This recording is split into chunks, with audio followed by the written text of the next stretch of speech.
keep working on it. Okay, so that fart funk. We said that it is similar to these invisible force fields because, first of all, you can be walking right down the hall and straight into a fart funk and have no idea it's coming. Just bam, smacks you right in the face and you're like, hurry, I'm gonna gag, I'm gonna choke, I can't breathe, right? It just sneaks up on you. The other thing, the closer you get to it, the stronger that source is, or that stronger that smell is, right? So as you start to leave it, it gets fainter and fainter and fainter. Same thing with all these force fields. When you're at, like when the objects are closer, they're gonna experience more of that force, okay? So just like with our fart funk, the closer we are to like the origin, then the more intense the smell is. As we move away from it, the farther, like the less and less the strong of smell that we're experiencing. So it always reminds me too, we have two little Jack Russells. They're like stone cold killers. Like they will kill anything that comes onto our property. Whether or not they can actually kill it or not, they really try. Well, one summer they decided to kill a skunk under our front porch. It was awful. Like we were getting ready to leave to go to Nashville for a baseball tournament, and I was finishing packing, and all of a sudden I was just like, uh-oh, this isn't good. Like, that smells like skunk.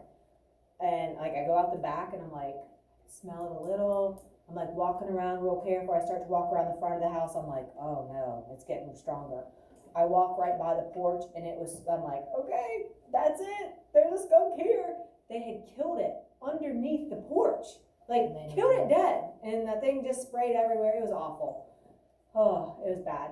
So it always makes me think though, because I'm a science dork, like I'm like, okay, this reminds me of the fart funk, right? Because I didn't know, I couldn't see it, but as I'm getting closer and closer, it's getting stronger and stronger.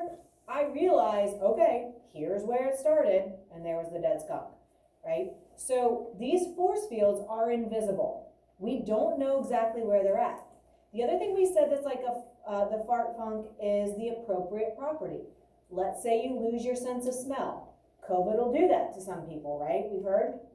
So let's say you temporarily lose your sense of smell. You could be walking straight through a fart funk and you'd have no idea. Other people around you might be like, oh my God, what's that smell? And you're like, what? And you're like, uh-oh, I don't have my sense of smell, right? You don't have the appropriate property of smell.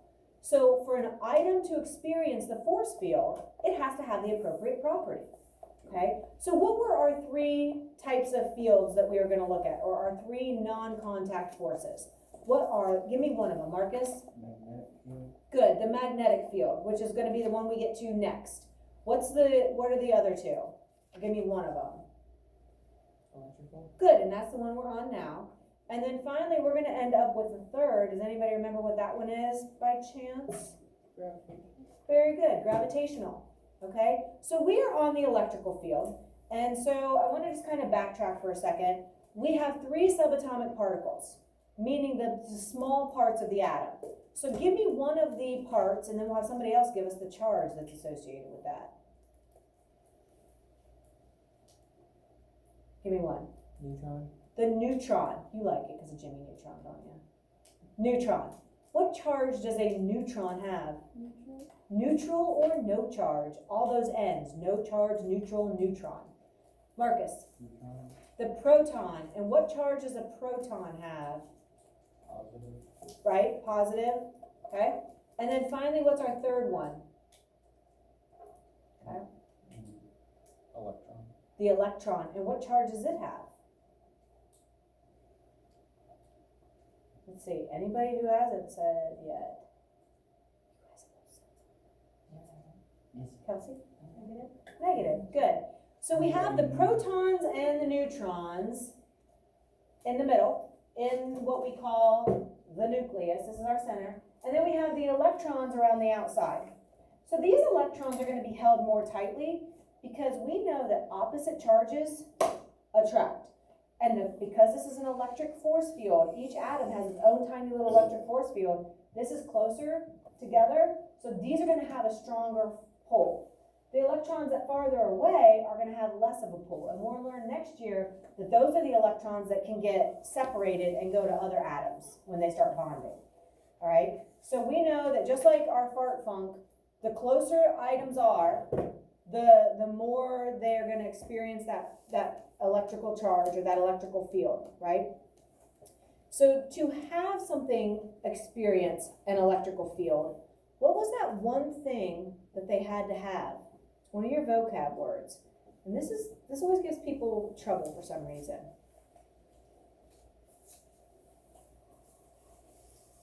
What's it mean if you have 5 protons but only 4 electrons? Cancel, cancel, cancel, cancel. Uh-oh, I have 1 extra proton. Now this is positive. What's that demonstrating? Electric charge. Very good. And I love it that you are looking at your list because that's what your list is for, right? Your vocab's there to help you. Or you can always look in notes, right, to try to find answers. So the appropriate property for electrical fields is something has to be charged. You have to have a positive something or a negative something. So we talked about the idea of clothes tumbling around in the dryer and how a sock sometimes will get stuck to like a t-shirt. I have my sweatshirt on today that I was telling you about, like those dry fit sweatshirts make you real staticky. I've had to put like water on my hair 2 or 3 times because it keeps hitting my sweatshirt and it keeps getting staticky, right? So what's happening is it separates and pulls some of the electrons from my hair. Well, then I'm left with positives and positives together, and then they want to separate from each other. Aubrey's like, yeah, I hate when that happens, right? It's annoying. So I don't like wearing these sweatshirts, but it's the only camo I could find that was clean. So here I am with fuzzy hair today. And so this means like if the clothes are rumbling and tumbling around each other, and like the sock pulls off electrons from the t-shirt, the sock now has more negatives, so it's negatively charged. The t-shirt now has positive charge because it's lost some negatives and having more positives. This is positive, this is negative, opposites attract. That's why the sock will stick to the t-shirt. Thank you, appreciate that. Okay, and so that's pretty much where we ended up yesterday, or Monday, right? So this is slide number 8. Static electricity. Did you guys have all of this filled in? Yes? Okay. So static electricity is the build-up of charge. Okay?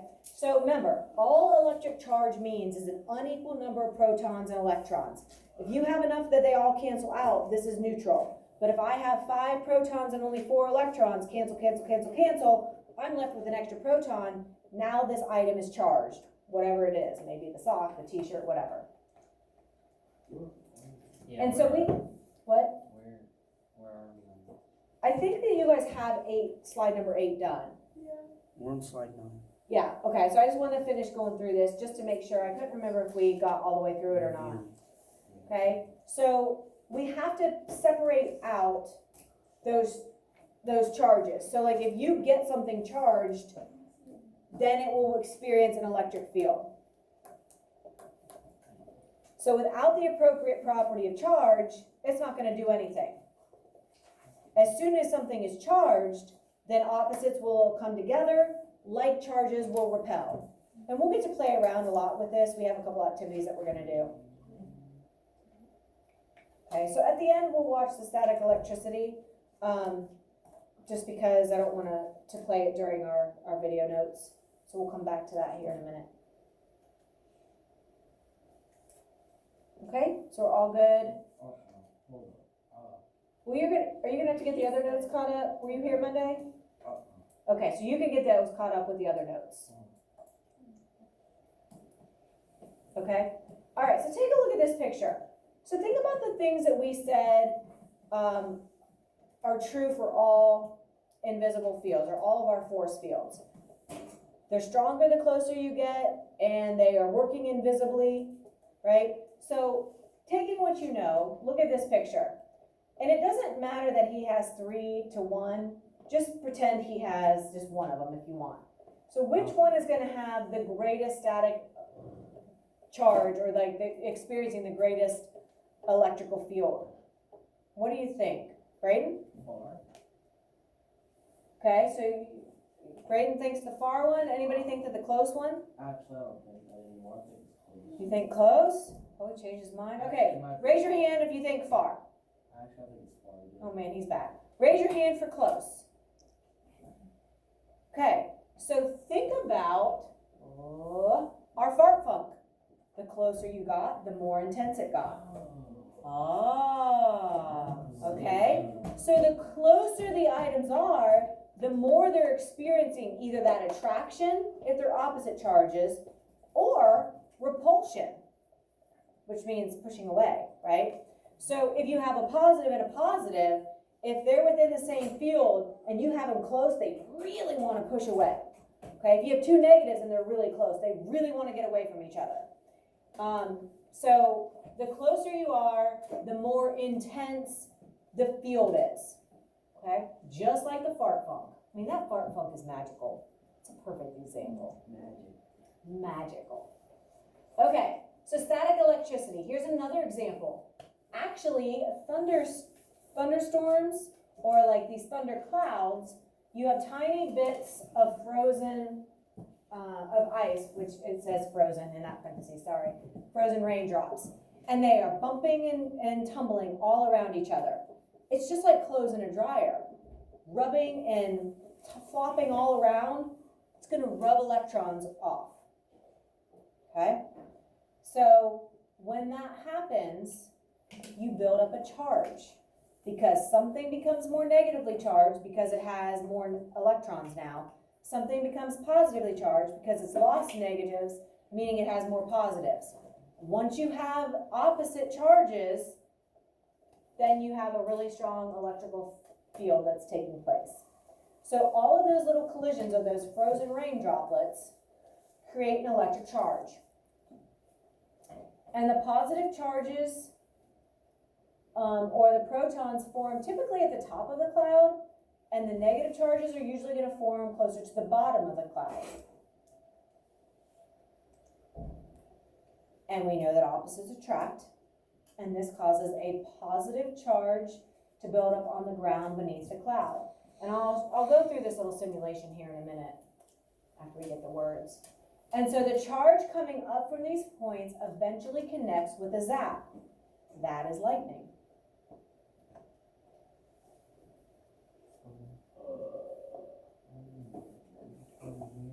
What is it? So,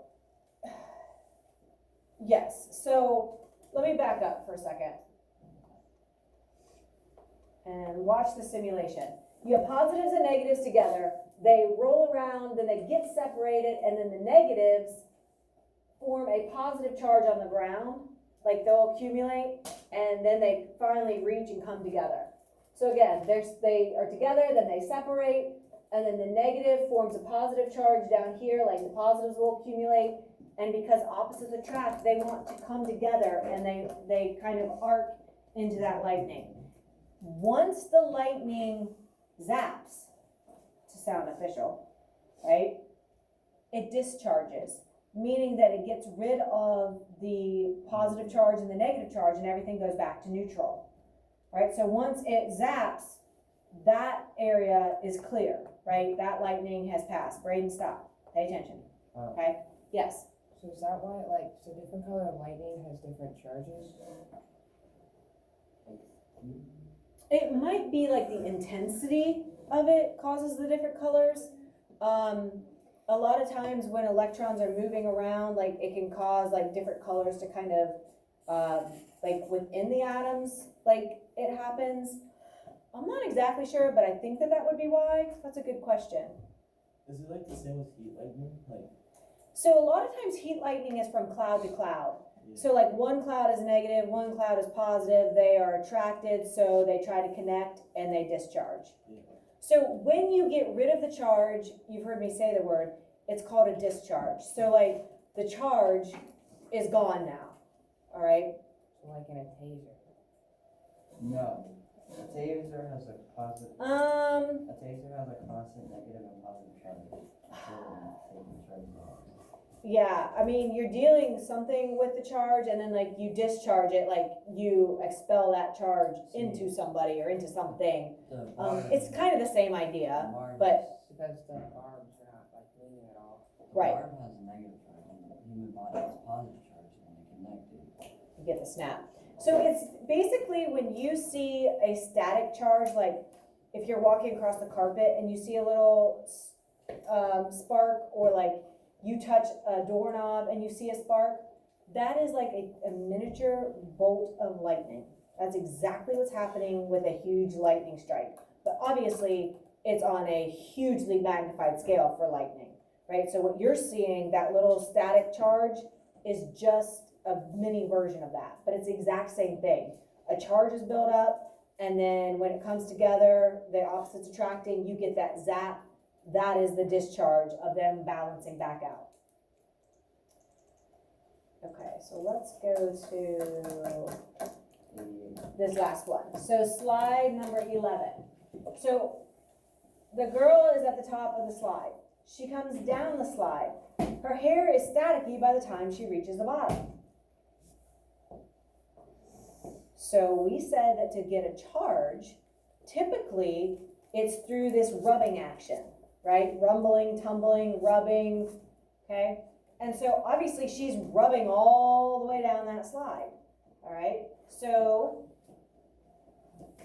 the static electricity that she has built up as she is sliding, she has lost some of her electrons, making her hair positive.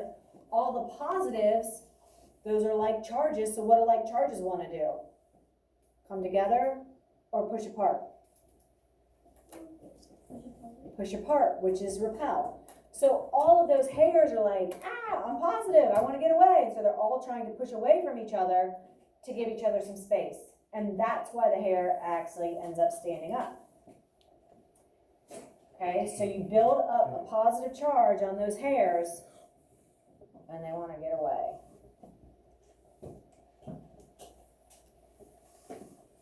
Same charge means repel. Same thing would happen if everything built up a negative charge. If you have a bunch of negatives, they're going to repel away from each other too.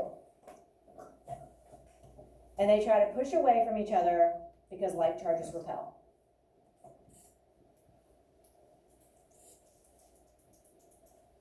And because of that, each hair ends up standing straight up, away, trying to push away from each other, instead of just like laying nice and tame and under control. Okay? All right, we're gonna go back. Let's go to the static electricity. You can put your notes away. But we have 2 videos and a little simulation thing, so hopefully we have time for that.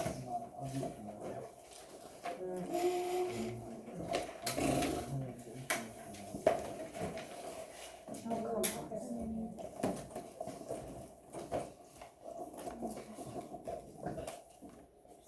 Oh, it didn't log me out. It's a miracle. Magic. In the Hey. first.